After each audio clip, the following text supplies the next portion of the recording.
loaded with flavor, 30 minutes to make, all cooked in one pan.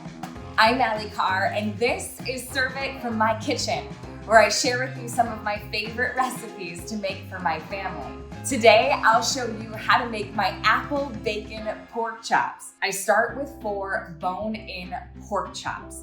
I love to use the bone-in. They might take a hair longer to cook, but man, the flavor is so good. 4 to 6 slices of bacon. The recipe calls for 4 slices, but I always make a couple extra because it seems like people always sneak into the kitchen and grab a little bacon before the recipe's done. 2 medium-sized apples. I use Fuji apples for these because I can find them all year. 3 tablespoons of butter, 1/2 red onion, 3 cloves of garlic, fresh rosemary, and sage, 1/4 cup of brandy. I know, brandy, it's gonna be good. You could substitute that out for apple juice if you'd like. 1/2 cup of chicken broth, 2 teaspoons of Dijon mustard, 1/2 teaspoon of apple cider vinegar, and your favorite oil for your pan. Let's get cooking. I'm using a 12-inch Jeffrey Zakarian non-stick cast iron skillet. Cleanup in this non-stick pan is so easy.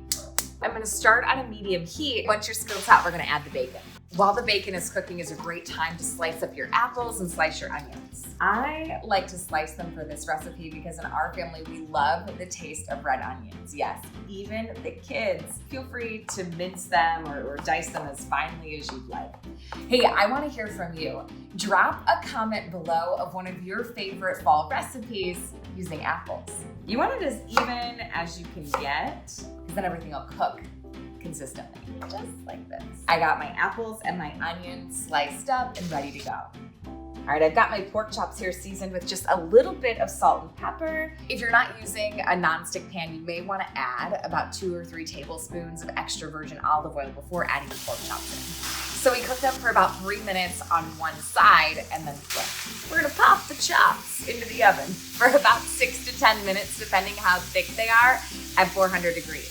We wanna have these about 145 to 150 degrees Fahrenheit. I removed the pork chops from the pan. I put a tinfoil tent on them just to keep them warm because we're gonna place them back in the pan in just a little bit. But don't forget to keep all those delicious juices in the pan with those chops. Add back to the pan about 2 to 3 tablespoons of our bacon grease. You'll let the red onions cook for about 3 minutes. The smell of that bacon grease with the onions, so good. Once that's cooked down a little bit, add the apples and a little salt and pepper. Let's add in our garlic. You can chop your garlic, but I like to use a press. I just think it's really easy. Okay, now that these apples are nice and cooked down, we're gonna go ahead and add our liquid. So we've got our 1/2 cup of chicken broth, 1/4 cup of brandy, our Dijon mustard, and then our apple cider vinegar. The balance of the sweetness and savory, my mouth is already watering.